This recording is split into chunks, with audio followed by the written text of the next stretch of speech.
Hi guys, मेरा नाम है साहिल खन्ना और आज की वीडियो शुरू करते हैं। सबसे पहली न्यूज़ है एनडीटीवी की। तो गवर्नमेंट ने कहा है कि सिक्योरिटी क्लियरेंस मिल गई है जो भी शेयर होल्डिंग स्ट्रक्चर था एनडीटीवी के लिए। तो अडानी ग्रुप ने रिसेंटली ओनरशिप ली थी एनडीटीवी की। इस टाइम पे 64.71% होल्ड करता है अडानी ग्रुप। अगली खबर एसबीआई की है। तो एसबीआई अपना की लैंडिंग रेट बढ़ा सकता है 0.7% से, जो कि पहुंच जाएगा 14.85% पे। दिस मीन्स कि उनका की लैंडिंग रेट इसके आसपास होगा, मतलब इस रेट से बैंक को बोरो किया जाएगा। अगर बैंक्स को पैसा लेना होगा तो इस रेट पे मिलेगा। और इन्होंने अपना मिनिमम रेट भी सेट कर दिया है। मिनिमम रेट जो बेस रेट होता है बेसिकली वो 10.10 के आसपास कर दिया गया है। इसका मतलब ये है कि इससे नीचे आपको लोन नहीं मिलेगा। 10% पे तो लोन मिलेगा ही मिलेगा। लोएस्ट रेट यही रहने वाली है। अगली खबर रिलायंस की है। तो रिलायंस को सीसीआई का अप्रूवल मिल गया है मेट्रो कैश एंड कैरी को खरीदने के लिए। 2850 करोड़ का रिलायंस ने इसको खरीदा है और टांग नहीं अड़ाई गई है। फाइनली रिलायंस ने रिटेल के पार्ट के अंदर कुछ अच्छा किया है। अगली खबर अमेजॉन की है। तो अमेजॉन अपना पहला इंटरनेट सैटेलाइट निकालेगा 2024 के अंदर और ये अच्छी चीज़ है उनके लिए। अगर मैं एलॉन मस्क की बात करके चलूँ, उसके अंदर जा रहे हैं। वन वेब जो कि एयरटेल ओन करता है वो भी इसके अंदर जा रहा है और जो जियो वालों का भी खुद का सैटेलाइट वाला सिस्टम है उसके अंदर वो भी जा रहे हैं। तो इंडिया के अंदर मुझे पर्सनली लगता है जियो एयरटेल अच्छा काम करेगी ये सैटेलाइट वाले इंटरनेट पे। और मुझे लगता है, ये पर्सनली लगता है मुझे, कि फ्यूचर बहुत अच्छा रहने वाला है सैटेलाइट वाले इंटरनेट का। ये मेरा पर्सनल ओपिनियन है। ये क्योंकि हम तार वार से अब उग चुके हैं ना, नेट चला जाता है, तारें टूट जाती है। यहाँ पे सीधा सैटेलाइट से इंटरनेट चलाएंगे किसी भी जगह के अंदर। अगली खबर सुजुकी मोटर्स की है। तो उन्होंने मारुति सुजुकी के अंदर अपनी होल्डिंग को बढ़ाया है, 56.48% पे ले गए हैं, जो कि पहले 56.37% हुआ करता था। आपके हिसाब से ये बहुत कम बढ़ाया गया है, पर वैल्यू पॉइंट ऑफ व्यू से बहुत ज़्यादा है। अगली खबर महिंद्रा एंड महिंद्रा की है। तो उन्होंने बांग्लादेश के अंदर अपने ऑपरेशंस को ख़त्म कर दिया है। 31 मार्च 2022 से उनका ऐसा कहना है कि ऑपरेशन ख़त्म है और कुछ काम नहीं हो रहा है, बिल्कुल बिजनेस ठप है बांग्लादेश के अंदर। कोई बांग्लादेश से देखता है तो बताना भाई, महिंद्रा महिंद्रा की गाड़ियाँ बिकती भी थी पहले कभी वहाँ पे या फिर नहीं। अगली खबर माइक्रोसॉफ्ट की है। तो माइक्रोसॉफ्ट ने भी रिसेंटली 8 ईयर पुराने एम्प्लॉय को निकाला है। उसके बाद में बहुत ज़्यादा बातें चली कि भाई पूरी टीम को निकाल दिया गया। उनका कहना था कि मैं पहले से प्रिपेयर्ड था कि निकाला जाएगा, पर दर्द हुआ। देखो सिंपल सी बात, एक अंदर की बात बता रहा हूँ आपको जो कि कोई नहीं बताएगा, क्योंकि बहुत सारे लोग जो मुझे देख रहे हैं वो कॉर्पोरेट्स में काम नहीं करते। कई बच्चे हैं, कईयों के खुद के बिजनेस है। तो सच्चाई ये है कि अगर किसी को निकलना होता है ना, उसको पहले पता लग जाता है कॉर्पोरेट्स के अंदर एक लेवल पे। क्योंकि ना सबके केपीआईज डिसाइड होते हैं, सबको नंबर पता लग रहा होता है कितना अच्छा परफॉर्म कर रहा है। अगर आप कंपनी को अपनी सैलरी से 10 गुना 20 गुना ज़्यादा कमा के दे रहे हो, एम्प्लॉय कभी नहीं निकलेगा जिंदगी भर, कुछ भी कर लो।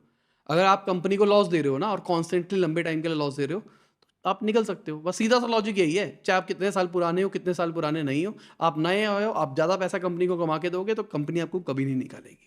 सीधा सा लॉजिक यही है। अगली खबर, 18 कंट्रीज को वॉस्त्र अकाउंट का अप्रूवल मिल गया है और इंडियन रुपी ट्रेड होगा।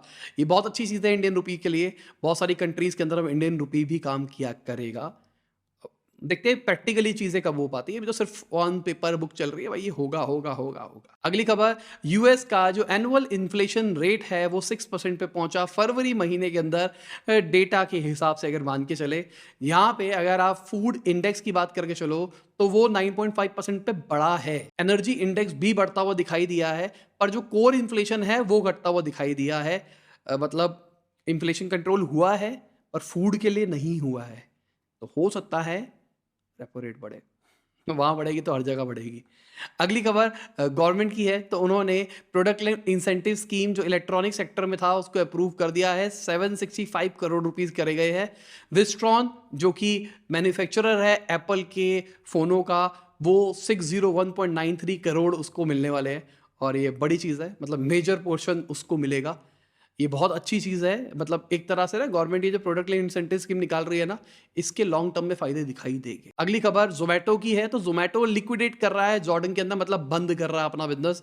12 मार्च 2023 की एक खबर है। अब जोमेटो की तरफ से आया कि भाई यहाँ से कोई हम पैसा वैसा तो कमा नहीं रहे थे, तो कोई बहुत बड़ा फर्क नहीं पड़ने वाला हमारी पूरी बैलेंस शीट के ऊपर इससे। अगली खबर, मिनिस्टर्स का ऐसा कहना है कि गवर्नमेंट जो $5 ट्रिलियन की इकोनॉमी एक्सपेक्ट कर रही है, जो कि आईएमएफ ने प्रिडिक्ट किया है, उससे ज्यादा जल्दी कर रही है। और इसका रीज़न यही है कि गवर्नमेंट ने जो मोनेटाइजेशन पाइपलाइन बना रखी है, मतलब चीज़ों को बेचने का, जहाँ से पैसे कमा सकेगी गवर्नमेंट, उसकी, प्रोडक्ट लिंक इंसेंटिव स्कीम की, और साथ में नेशनल लॉजिस्टिक्स जो स्ट्रैटेजी बनाई जा रही है, उसकी वजह से इनका कहना है कि फ़ायदा हो सकता है और हमारी इकोनॉमी बहुत ज़्यादा तेज़ी से ग्रो कर सकती है। प्रोडक्ट लिंक तो मैं मानूँगा कि बहुत बड़ा फ़ायदा होगा। अभी नहीं होगा, मतलब अभी आपको 1-2 साल में थोड़ा-थोड़ा दिखाई देगा, पर 3-4 साल के बाद आपको बहुत बड़ा इम्पैक्ट दिखाई देगा। जो आज हम डिजिटलाइज़ेशन बोलते हैं ना, यूपीआई इतनी प्यार से ट्रांसफ़र कर देते हैं, यूपीआई, यूपीआई, यूपीआई। स्टार्ट जब आया था ना, तो उस टाइम पे लोगों को समझ में नहीं आ रहा था, पर आज वो इतना कन्वीनिएंट हो चुका है ना, आप बाहर जाओगे ना इंडिया से बाहर, तो आपको समझ में आएगा ये यूपीआई कितनी तोड़ चीज़ है, और कोई बाहर से देख रहा है, तो आप यूपीआई यूज़ नहीं करते, आपको पता नहीं है कितनी तोड़ चीज़ है। अगली खबर एप्पल की है, तो एप्पल ने अपनी रिक्रूटमेंट को रिस्ट्रिक्ट कर दिया है कॉस्ट कटिंग के चलते, और साथ में उन्होंने अपने बोनसेस को भी डिले किया है कई डिविजन्स के अंदर। कल खबर निकल के आई थी कि भाई फेसबुक ने मास फायरिंग करी है बहुत खतरनाक लेवल की। मैंने न्यूज़ जस्ट शूट करी थी, उसके बाद खबर निकल गई थी, फेसबुक ने दबा के लोगों को निकाला है, 10,000 प्लस लोगों को कहा जा रहा था निकाला गया है। तो मैंने न्यूज़ इंक्लूड नहीं करी थी आज, पर मैंने फिर भी बता दिया, क्योंकि कई लोग रोते हैं यार कि तुम फायरिंग की न्यूज़ें बहुत ज़्यादा डालते हो, पर जब हो रहा है तो हो रहा है। अगली खबर हरदीप सिंह पुरी जी की है, तो उन्होंने बोला कि जो वेस्ट कंट्रीज़ है वो हमसे खुश नहीं है क्योंकि हम रशिया से ऑयल ले रहे हैं। हाँ, क्यों खुश हो गए? सीधी-सी बात यार। वो पूरी कोशिश कर रहे थे रशिया को दबाने की, कि रशिया के ऊपर सैंक्शन लगाओ, ये करो, वो करो, वो करो। इंडिया को भाई दिक्कत थी ऑयल की, तो इंडिया को ही नुकसान हो रहा था। इंडिया ने रशिया से दोस्ती करी, वहाँ से ऑयल ले लिया। अब वहाँ से ऑयल लेके हमारे देश का तो भला हो रहा है ना। अब वेस्ट को क्या कलेश है? उन्होंने एक कैप लगा दी कि भाई $60 पर बैरल से ऊपर रेट नहीं जा सकता। रशिया कहता है ठीक है, तू कम में ले ले भाई, मेरे को कोई दिक्कत नहीं है, तू मेरा दोस्त है। तो इंडिया लिए जा रही है, और बाकियों को नहीं मिल रहा उस रेट के ऊपर, इंडिया को मिल रहा है, तो टेंशन क्या है? अब वेस्ट ने सोचा था कि भाई उनको ऑयल से ख़त्म कर देंगे, ये कर देंगे, वो कर देंगे। रशिया सही पंगा ले रहा है। मैं वॉर को सपोर्ट नहीं कर रहा हूँ, पर मैं थोड़ा-सा जियोपॉलिटिकल एंगल पे बात कर रहा हूँ, ये वाली। अभी मैंने कल परसों भी बताया था आपको गन वाली बात का, कि भाई जो वेपन्स है, वो रशिया वाले उठा के लेके जा रहे हैं। जैसे कि मान लो रशिया यूक्रेन की वॉर हो रही है, टैंक आया था यूएस की तरफ से, अब रशिया वालों ने मार के टैंक गिरा दिया, अब उस टैंक को उठा के लेके जा रहे हैं और उसको रिवर्स इंजीनियरिंग करके अपना काम कर रहे हैं। बहुत बढ़िया काम चल रहा है, रशिया बहुत सही कर रहा है वेस्ट को दबाने के लिए। वॉर की बात नहीं कर रहा हूं मैं, फिर से क्या। अगली खबर, जो अडानी इशू है उसके ऊपर प्रोटेस्ट कर रहे हैं बहुत सारे लोग, और अभी ईडी के ऑफिस के बाहर ऑपोजिशन ने धरना किया है। आप देख सकते हैं फोटो के अंदर क्या क्या चल रहा है। पीएम फ्रेंड स्कैम, जनता के पैसे की लूट, अडानी को खुली छूट। कुछ भी चल रहा है, मतलब सही है, मजे है। अगली खबर हमारी फॉक्सकॉन की है, तो फॉक्सकॉन जो कि एप्पल का सप्लायर है, उनका 10% डिक्लाइन आया है क्वार्टर 4 की अर्निंग के अंदर, और इसका रीज़न यही है भाई, चाइना के अंदर बहुत मोटा बुरा हाल हुआ था उनका, क्योंकि चाइना के अंदर प्रोटेस्ट चला था, जिस चक्कर में उनकी फैक्ट्री कुछ टाइम के लिए बंद रही थी, तो रिवेन्यू कम हुआ, तो नंबर्स भी कम ही आएगी। अगली खबर सिलिकॉन वैली बैंक की है, तो $300 मिलियन स्टार्टअप्स ने विड्रॉ कर लिए एक ही दिन के अंदर वहां से, तो 24 घंटे के अंदर अंदर अपना पैसा वापसी निकाला है। भाई जाए बैंक कुछ भी बनता रहा है, भाई हमको पैसे वापसी चाहिए। अब मैं नज़ारा टेक्नोलॉजीज की अगर नीतीश मित्र सेन की बात करके चलूँ, तो उन्होंने बताया कि जो कंपनीज है उन्होंने अपना मेजॉरिटी ऑफ जो कैश था वो ट्रांसफर कर लिया है, वहां से अपने मेन अकाउंट के अंदर ले आए हैं। तो नीतीश मित्र सेन फाउंडर फिल्टर कर रखा उनके साथ में, बहुत अच्छा वो बजाते हैं भाई, क्या कहते हैं उसको, अ, पता नहीं क्या कहते हैं। शादी के अंदर बैंड, बैंड वाले को क्या कहते हैं, ट्रम्पेट, जो भी कहते हैं, वो बढ़िया बजाते हो। व्हाट्सएप पे स्टोरियाँ डालते रहते हो। अगली खबर, जो जापान के फाइनेंशियल मिनिस्टर है, उन्होंने बोला कि हमारे बैंकिंग सेक्टर को ऐसा नुकसान नहीं होने वाला जो सिलिकॉन वैली बैंक वाला जो कांड निकल के आया है, हमारे बैंकिंग सिस्टम के साथ ये चीज़ें नहीं हो सकती है। इसका रीज़न क्यों बोला गया, सामने से आके क्यों बोल रहे हैं भाई, वहाँ की मार्केट क्रैश करी है, पूरी दुनिया की मार्केट क्रैश करी है, लॉजिकली देखा जाए तो बैंकिंग सेक्टर्स को बहुत ज़्यादा नुकसान दिखता हुआ लगा। अगली खबर, सिलिकॉन वैली बैंक के कोलैप्स के बाद में गवर्नमेंट ने प्रपोज किया था इंडियन स्टार्टअप को कि अगर आपको कोई दिक्कत आएगी तो हम आपकी मदद करेंगे। अच्छी चीज़ है, हमारी गवर्नमेंट की तरफ से भी अच्छा इनिशिएटिव था ये। अगली खबर वेदांता की है, तो वेदांता ने स्टैंडर्ड चार्टर्ड बैंक को $100 मिलियन का अपना जो कर्जा था वो रीपे कर दिया है। अभी बहुत टाइम से खबरें निकल रही थी वेदांता के पास पैसे नहीं है रीपे करने के, अडानी ग्रुप वाला सीन है, अडानी ग्रुप तो पे कर रहा है, सीधी सी लॉजिक ये है। अब वेदांता के साथ भी यही कहा जा रहा था, अब वेदांता ने भी पे कर दिया है। देखते हैं, टाइम बताएगा सब कुछ यार, समय बलवान है, वही बताता है। हमको कुछ नहीं पता, जो न्यूज़ आती है हम तो वो बता देते हैं। अगली खबर हीरो इलेक्ट्रिक की है, तो उनका कहना है आने वाले 2 से 3 साल के अंदर वो 10 लाख व्हीकल्स प्रोड्यूस करेगा एनुअली, और ये बड़ी चीज़ है अगर देखा जाए तो। हीरो इलेक्ट्रिक भी ठीक है मेरे हिसाब से ना। मतलब मैं कन्फ्यूज़ हूँ, मेरे को लेना है ईवी टू व्हीलर ना, कौन-सा लूँ मेरे को समझ में नहीं आया। मैं पहले एंटॉर्क होती थी, फिर मैंने पापा को दे दी, अब मैं गाड़ी वाला हो गया। अब स्कूटी कभी-कभार मेरे को ज़रूरत लगती है कि यार ये छोटे-छोटे कामों के लिए ना स्कूटी होनी चाहिए। तो स्कूटी मैं सोच रहा हूँ इलेक्ट्रिक लेने का, क्योंकि मैंने इकोनॉमी तो देखी है गाड़ी के अंदर ना, कि जो सस्ता पड़ता है वो बहुत बढ़िया है। और हाँ, मैं चिंदी हूँ, चिंदी नहीं कहूँगा, मतलब भाई पैसों की वैल्यू अपने को कदर है। सस्ती चीज़ पड़ती है तो सस्ती चीज़ पड़ती है। तो अभी कन्फ्यूज़ हूँ कौन-सा लिया जाए। ओला की दिक्कत है, वो टूट जाती है बीच में से। और बाकी उन्होंने अभी उस लेवल पे मैं कहूँगा सॉफ्टवेयर फंक्शंस नहीं निकाले, या किसी का डिस्ट्रीब्यूशन उतना स्ट्रॉन्ग नहीं है। देखते हैं क्या करते हैं। अगली खबर मिनिस्ट्री ऑफ स्टेट्स की है, तो उन्होंने बताया कि इंडिया के अंदर 21.7 लाख रजिस्टर्ड ई व्हीकल्स है, और साथ में ऑलमोस्ट 11,000 पब्लिक चार्जिंग स्टेशंस है। ठीक है, अच्छी बात है। उस लेवल के चार्जिंग स्टेशंस है नहीं जितना बोला जा रहा है। मैं दिल्ली में रहता हूँ, ठीक है, दिल्ली के आसपास भी जाते हैं ना, तो मिलते हैं चार्जिंग स्टेशंस, मैं ये नहीं कह रहा, पर उस लेवल के भी नहीं है जिस लेवल के पेट्रोल पंप्स होते हैं। तो एटलीस्ट दिल्ली एनसीआर के अंदर इसके आसपास इलाकों में तो होने चाहिए ना इतने ज़्यादा। मैं तो सोचता हूँ टियर 2, टियर 3 सिटीज़ में तो बहुत बुरा हाल होगा। तो अगर आप टियर 1 सिटी से नहीं हो, टियर 2 या टियर 3 सिटी से हो, तो नीचे कमेंट में बताना आपके वहाँ पे क्या चार्जिंग स्टेशन है इलेक्ट्रिक वाले, और है तो कितने हैं? और मैं गाड़ी की बात कर रहा हूँ, मैं स्कूटी की बात नहीं कर रहा, क्योंकि स्कूटी का तो बहुत पोर्टेबल चीज़ है, वो तो कहीं पे भी हो जाता है। अगली खबर जो मिनिस्ट्री ऑफ स्टेट फाइनेंस है, अगली खबर minister of state for finance है, उन्होंने बताया कि 60 लाख टैक्स पेयर्स 30% वाली स्लैब के अंदर आएंगे फाइनेंशियल ईयर 23 के अंदर, और ये देखा जाए तो बहुत बड़ा आंकड़ा है। 48 लाख के आसपास पहले थे, वो कि 60 लाख पहुंच जाएंगे। क्या आप उस स्लैब में आते हो या फिर नहीं आते?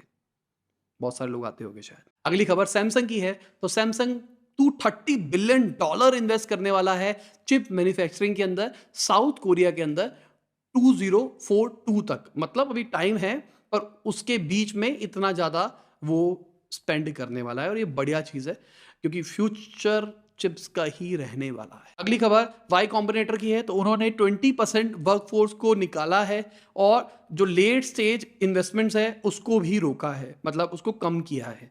लेट स्टेज इन्वेस्टमेंट मतलब जो कंपनियां बड़ी हो चुकी है, DEF राउंड तक पहुंच चुकी है, उनकी बात चल रही है यहाँ पे। और ये जिनको समझ में नहीं आ रहा ABCDEF क्या होता है, फाउंडर एंड फिल्टर देखो। और रिकमेंड करूंगा, एक हमने बात करी थी ये VC के साथ में, वो वाला फाउंडर एंड फिल्टर देखना, उसमें सारी चीजें समझ में आएगी, फंडिंग राउंड्स क्या होते हैं वगैरह वगैरह। अगली खबर ओला इलेक्ट्रिक की है, तो ओला इलेक्ट्रिक का जो फ्रंट फॉक था वो टूट रहा था, तो S1 जिन्होंने भी लिया है उनको कहा जा रहा है कि भाई आपका हम ये बदल के देंगे। भावेश अग्रवाल ने ऐसा बोला है, और ये ट्रस्ट गेन करने के लिए किया जा रहा है। उन्होंने कहा कि पहला हमारा थोड़ा पतला हुआ करता था, अब हमने उसको मोटा किया है ताकि वो सही तरीके से चले। अब एक मन करता लिया जाए, एक मन करता नहीं लेना चाहिए। अगली खबर नेटफ्लिक्स की है, तो नेटफ्लिक्स शायद इंडियन ओरिजिनल्स नहीं बनाएगा, उनका फोकस रहने वाला है लाइसेंस मूवीज के ऊपर। मतलब आपको मूवीज दिखाई देगी और बाकी चीजें नहीं दिखाई देगी नेटफ्लिक्स के ऊपर। ये बहुत बड़ी चीज है। नेटफ्लिक्स पे कौन सी सीरीज क्या आप एक्सपेक्ट कर रहे हो कि आए? क्या सेक्रेड गेम सही में बंद होने वाला है? क्योंकि मैंने कहीं पे अफवाह सुनी थी, शायद आप तक नहीं पहुंची होगी वो, इंटरनल कम्युनिटी के अंदर मैंने सुना था कि सीक्रेट गेम्स शायद रोक रहे हैं, नेटफ्लिक्स वालों को लग रहा है ये बंद कर देना चाहिए। तो अगर सीक्रेट गेम्स रोक देंगे, बहुत बड़ी चीज़ हो जाएगी। मतलब ये मूवीज़ के ऊपर फोकस करेंगे, वेब सीरीज़ पे नहीं करेगी, इनका कहना है। मेरे हिसाब से तो IPL दिखाओ, सबसे बढ़िया तरीका है सब्सक्राइबर्स आएंगे। बाकी नेटफ्लिक्स थोड़ा महंगा भी है, कई लोगों के लिए बहुत महंगा पड़ता है। अगली खबर मार्केट की है, तो भाई मार्केट का आप हाल देख सकते हो। निफ्टी आपको लाल दिखाई दे रहा है, स्मॉल कैप आपको ग्रीन दिखाई दे रहा है। लाल इसलिए दिखाई दे रहा है क्योंकि आपको नेगेटिव में रिलायंस भी दिखाई दे रहा है। रिलायंस निफ्टी का बहुत बड़ा पोर्शन होल्ड करता है, तो अगर रिलायंस डूबता है तो अपने साथ पूरा निफ्टी सारा इंडेक्स लेके जाता है। भारतीय एयरटेल भी हमको नीचे दिखाई दे रहा है, पर अडानी पोर्ट और अडानी एंटरप्राइजेस ऊपर दिखाई दे रहे हैं। ये एक पैटर्न है। मेरे को बताना, कोई ट्रेडर लोग बताओ यार ये पैटर्न क्या है। मैं बहुत टाइम से नोटिस कर रहा हूँ, 3-4 दिन बढ़ता है, बहुत नेक्स्ट लेवल बढ़ता है, उसके बाद में घटता है, बहुत नेक्स्ट लेवल घटता है, फिर घटता है, फिर घटता है, फिर अचानक फिर बढ़ता है, फिर घटता है, फिर घटता है, फिर अचानक बढ़ता है। कि मैनिपुलेशन चल रहा है, क्या चल रहा है? थोड़ा समझाओ मुझे, कोई नीचे डिटेल में कमेंट लिखना यार, ताकि मुझे पता लगे और कभी मैं वीडियो के अंदर ये चीज़ समझा भी पाऊँ लोगों को। तो इसी के साथ आज की ये वीडियो खत्म होती है। उम्मीद करता हूँ आपको मजा आया होगा। लाइक कर देना, शेयर कर देना, कमेंट बताना वीडियो कैसी लगी। बाय, गुड नाइट, शुभ, खुदा हाफिज, गुड मॉर्निंग। और जब भी आप वीडियो देख रहे हैं, जय हिंद, वंदे मातरम।